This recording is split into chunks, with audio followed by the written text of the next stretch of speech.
Tonight, we made history.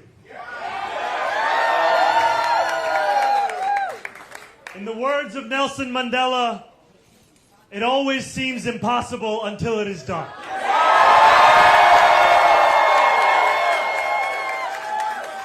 My friends, we have done it.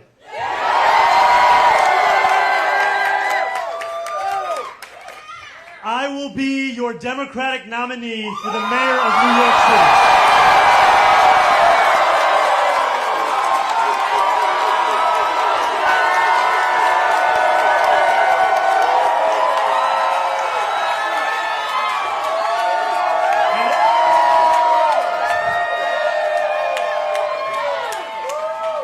An hour ago, I spoke with Andrew Cuomo about the need to bring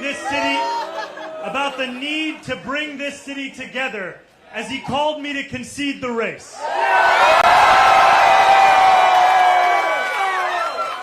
And I want to thank Brad Lander.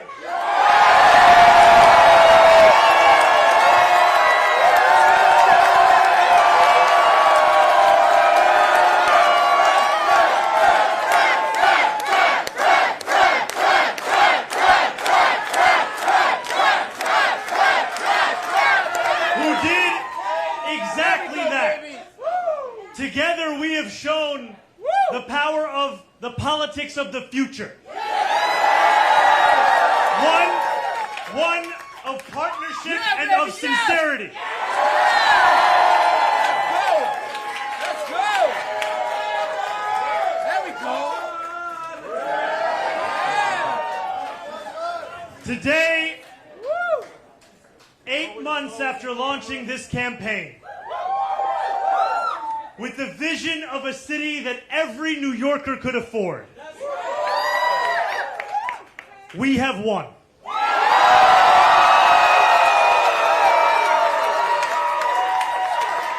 We have won from Harlem to Bay Ridge. We have won from Jackson Heights to Port Richmond. We have won from Maspeth to Chinatown. We have won because New Yorkers have stood up for a city they can afford. A city where they can do more than just struggle. One where those who toil in the night can enjoy the fruits of their labor in the day. Where hard work is repaid with a stable life. Where 8 hours on the factory floor or behind the wheel of a cab is enough to pay the mortgage. It is enough to keep the lights on. It is enough to send your kid to school. Where rent-stabilized apartments are actually stabilized. Where buses are fast and free. Where childcare doesn't cost more than CUNY. And where public safety keeps us truly safe. And it's where the mayor will use their power to reject Donald Trump's fascism. To stop mass ICE agents from deporting our neighbors. And to govern our city as a model for the Democratic Party.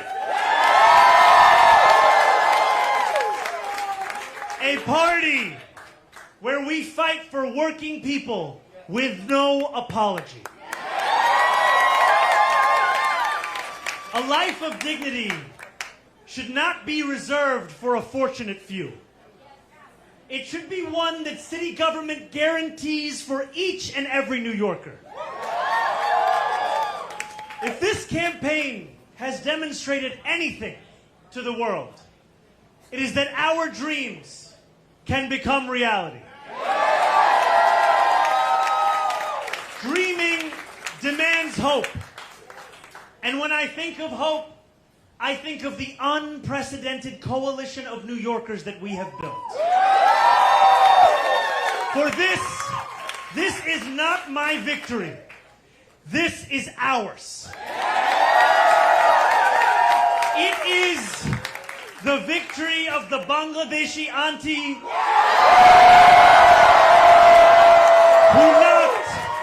who knocked on door after door until her feet throbbed and her knuckles ached.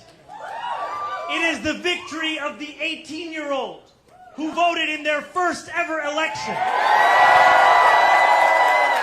And it is the victory of the Gambian uncle who finally saw himself and his struggle in a campaign for the city that he calls home. Dreaming demands solidarity.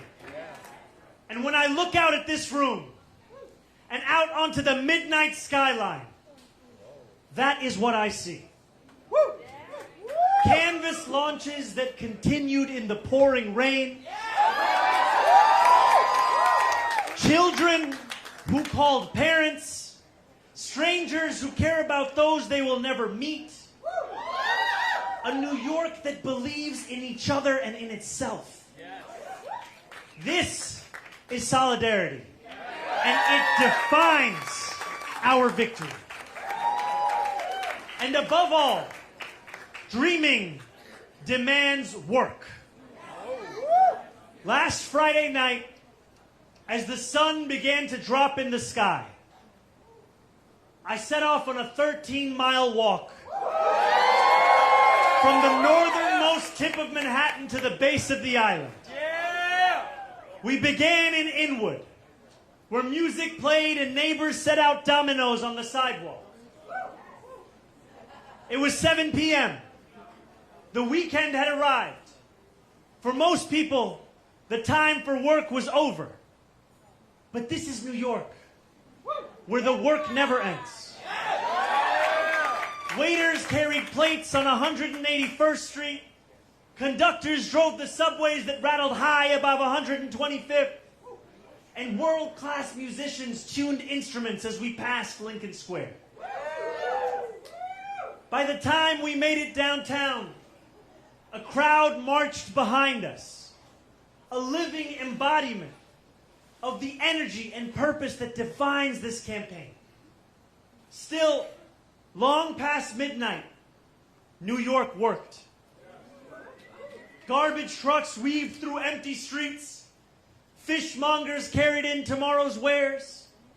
And when we finally arrived at the Battery at 2:20 a.m. in the morning, the workers who run the Staten Island Ferry were on the job too. Just as they are every hour of the day, every day of the week. Each of these New Yorkers carried a dream with them that night as they labored. Just as each of us dreams of a New York that is more hopeful and affordable for all. And we have worked hard for our dream. This has been a historically contentious race. One that has filled our airwaves with millions in smears and slander. I hope now that this primary has come to an end. I can introduce myself once more.